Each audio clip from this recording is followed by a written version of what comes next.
Il a insulté sa mère et l'a chassé de la maison pour sa femme. Mais le jour où il a découvert ce que sa femme faisait dans l'ombre, il a failli devenir fou. Les faits qui vont suivre m'ont été rapportés par un abonné au Cameroun. Voici son témoignage.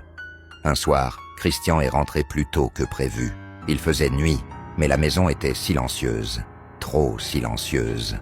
En s'approchant de la cuisine, il a vu Fatou en train de préparer le dîner, dos tourné. Mais cette fois, elle ne l'avait pas entendu arriver. Il l'a observée discrètement, et là, il a vu quelque chose qui l'a glacé jusqu'aux os. Fatou tenait un petit flacon contenant un liquide sombre. Elle versait quelques gouttes dans la sauce, puis elle a prononcé une incantation dans une langue qu'il ne connaissait pas. Choqué, Christian est resté figé, mais ce n'est que plus tard dans la nuit qu'il a entendu l'horreur complète. Il a surpris une conversation. Fatou parlait à une ombre dans la cour. Elle disait « Il a chassé sa mère pour moi. Bientôt, il n'aura plus personne. Et quand il sera seul, je pourrai le livrer. » Et l'ombre a répondu « Bien, quand les 7 jours seront passés, il sera à genoux. Le rituel sera complet. » Christian s'est effondré. Tout ce que sa mère avait dit était vrai. Fatou ne l'aimait pas. Elle l'avait lié par le sang pour l'offrir à des forces qu'il ne comprenait pas.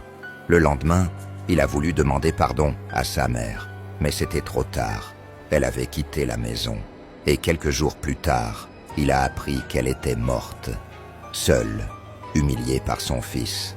Fatou, elle, avait disparu, mais le miroir de la chambre affichait encore son reflet, même quand la pièce était vide. Il croyait qu'il défendait l'amour, mais il nourrissait une malédiction avec chaque bouchée. Et toi, de quelle tribu penses-tu que sa femme était? Une Bamileke? Une Ewondo peut-être? Dis-nous ce que tu en penses.